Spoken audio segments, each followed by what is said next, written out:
One of the markers of truly intelligent chatbots is being able to learn from user preferences and adapt its responses for future conversations. Um, LLMs inherently do not have a uh, notion of state. They are stateless by default.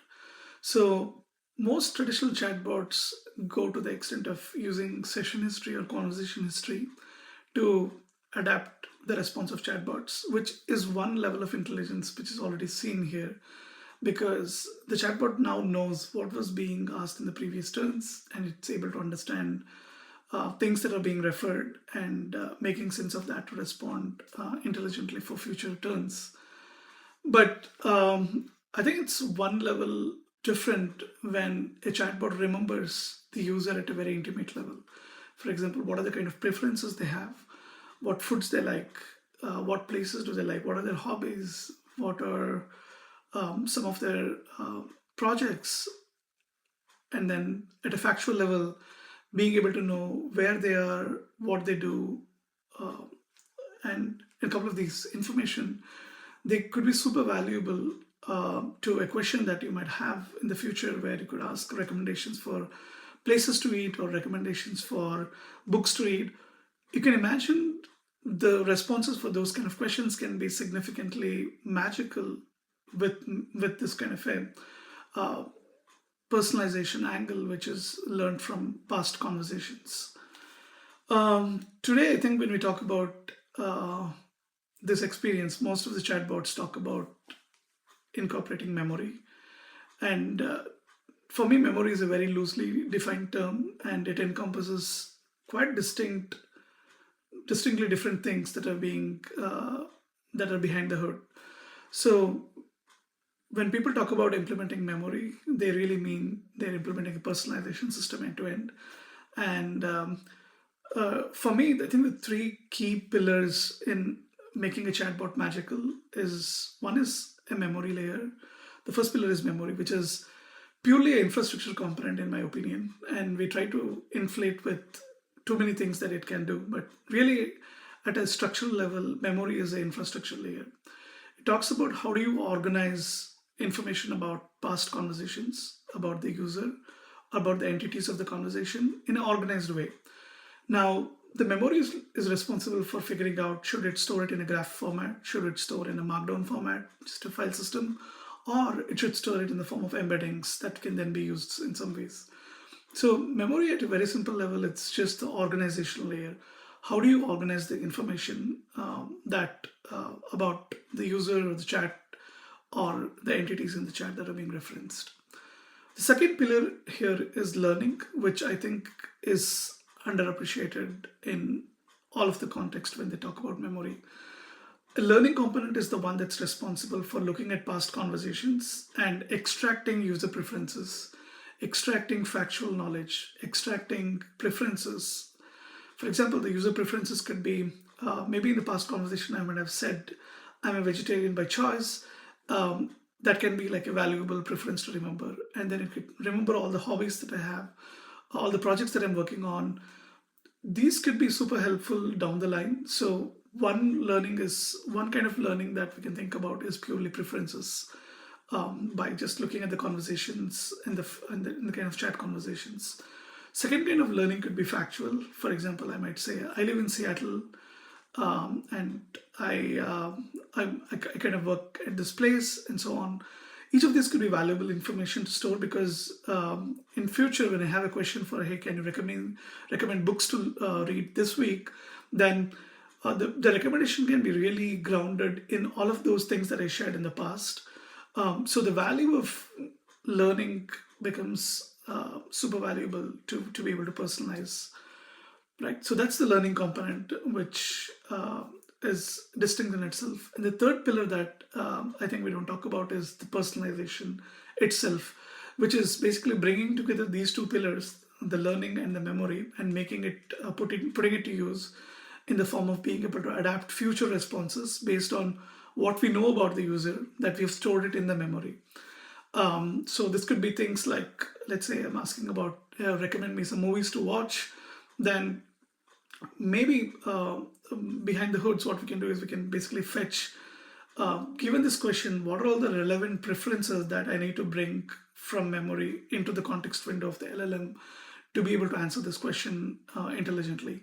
And it might so know that maybe I talked about sci-fi books, so maybe it infers maybe I like sci-fi movies, and then it can try to explore some of those explore exploit themes where it can mix and match movies. Because I've mentioned these, then it can recommend a few sci-fi Netflix movies or Netflix series that came out last week. Um, and that is much more of a magical experience when I see those recommendations, versus if we didn't have this personalization in the first place, everyone would just get a very random regressing to the main experience where we all see the same recommendations. And that could be mostly biased towards popularity, which is good but not really magical, in my opinion. So I think really I would like to see how we can uh, talk about memory not as a loosely defined term encompassing all the three things, but rather try to bring this distinction, because we need techniques that tries to do each of these efficiently. For example, when you talk about learning, um, what kind of things that we need to learn, what of these, which of these are like learned preferences, learned procedural knowledge, learned factual knowledge. I think there's there is research possible in just trying to organize that space. Similarly, on the infrastructure layer for memory, I think we have interesting exploration that we can do in terms of what kind of formats do we use, what kind of interface do we want to use. And then at the personalization layer, again, we have this problem of how do we find what's the most relevant preferences to answer this particular question and bring it into the context window. So together, I think it, uh, it makes for a more magical experience, and would love to see more discussions around architectures for how these three components are handled. As you can imagine, learning is something we don't have to do synchronously. It can be async calls. Once the conversation happens, we can basically trigger an async call that basically extracts preferences and makes it available for future conversations. And when you think about personalization, that has to be a synchronous call, because that needs to that's directly in the path of the inference, whereas a learning is not on the path of the inference. So we can offload a lot of things async, and we can use trigger-based learning, or we can use something which is more um, frequency triggered. For example, end of the day, we basically learn user preferences and make it available for future conversations. And again, on the memory layer, I think there are like interesting conversations about how do we store memory. Is it in latent space, or is it in the natural language space? For reasons like interpretability, I think the common understanding is to use more of natural language based techniques to both store memory and retrieve memory, because it makes the whole system interpretable end to end. And we can also make the system explainable. For example, you recommended a particular book, we can say we recommended because you talked about sci-fi in the past conversations, and so on. So that makes it more aligned in terms of how human users consume those recommendations, and maybe they can even give feedback in a more targeted way. I did say this, but then that doesn't mean I'm doing this. So I think it opens up a new feedback loops for the models to improvise on.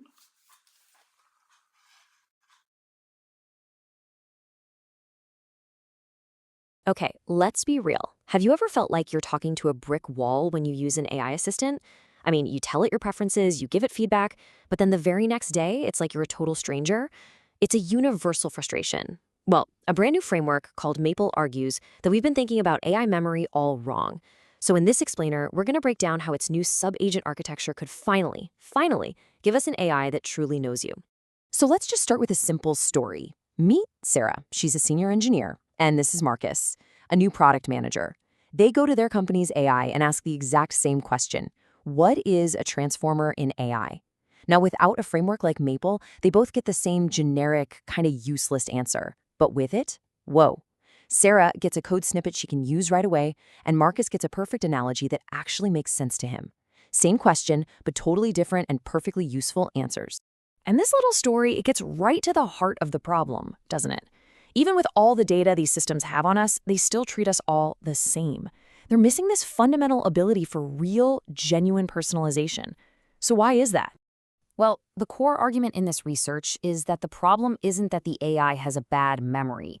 It's that we've totally misunderstood what memory should even mean for an AI in the first place. This quote from the paper really nails it. It suggests that our frustration, that feeling of being completely forgotten by the AI, it isn't just one single problem. It's actually a bundle of 3 totally different failures that we've been mistakenly lumping all together. So here's the crucial insight. We've been trying to solve 3 different problems with one single blunt instrument that we just call memory. And because of that, well, we're failing at all 3. Okay, so let's break this down. First, you've got memory. This is purely about storage, just collecting the raw data. Then there's learning. This is about sifting through all that data to pull out the important insights and patterns. And finally, there's personalization. That's applying what you've learned in real time to give a much better answer. They're all related, for sure, but they are not the same job. And this is where the Maple framework comes in. It introduces this idea of a sub-agent architecture, which is really just a fancy way of saying it breaks one big job into specialized roles for different agents. The paper uses this fantastic analogy: a warehouse, a curator, and a personal shopper. So first up is the memory subagent. Just think of this as a gigantic, super organized warehouse. Its only job is to store everything.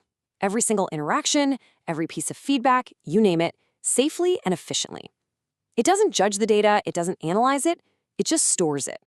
Next, we have the learning subagent. This is like a brilliant museum curator. This agent works quietly in the background, just wandering through that massive warehouse of raw data. It's looking for patterns, connecting the dots, and pulling out these really valuable high-level insights. It's the part that notices Sarah always skips intros, and Marcus really prefers simple analogies. And last but not least, we have the personalization subagent, our personal shopper.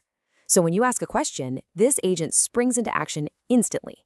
It quickly checks the curator's notes, those insights from the learning agent, and uses them to whip up and deliver the perfect tailored response just for you, right in that moment. Okay, so how does this whole separation of duties actually work without just grinding everything to a halt?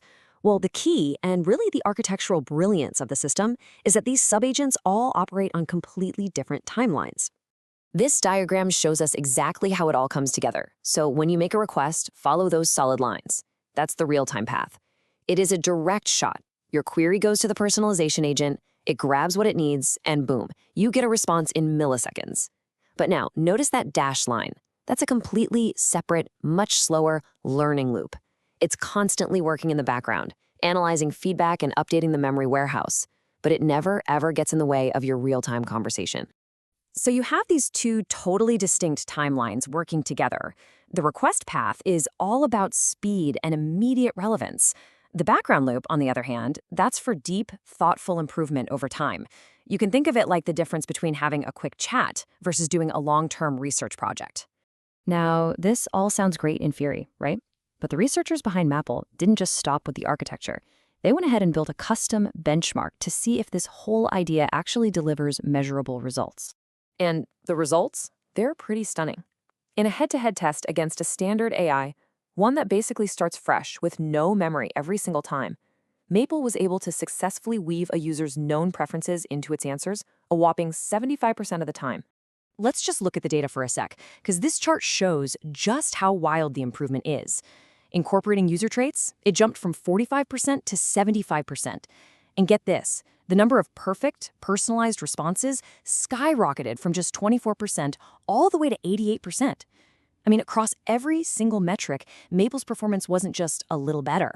It was meaningfully, statistically, way, way superior. So what does all that data actually mean in the real world? It means going from that generic textbook answer on the left to the perfectly tailored responses for Sarah and Marcus on the right. It basically transforms the AI from a simple search engine into a genuinely helpful assistant.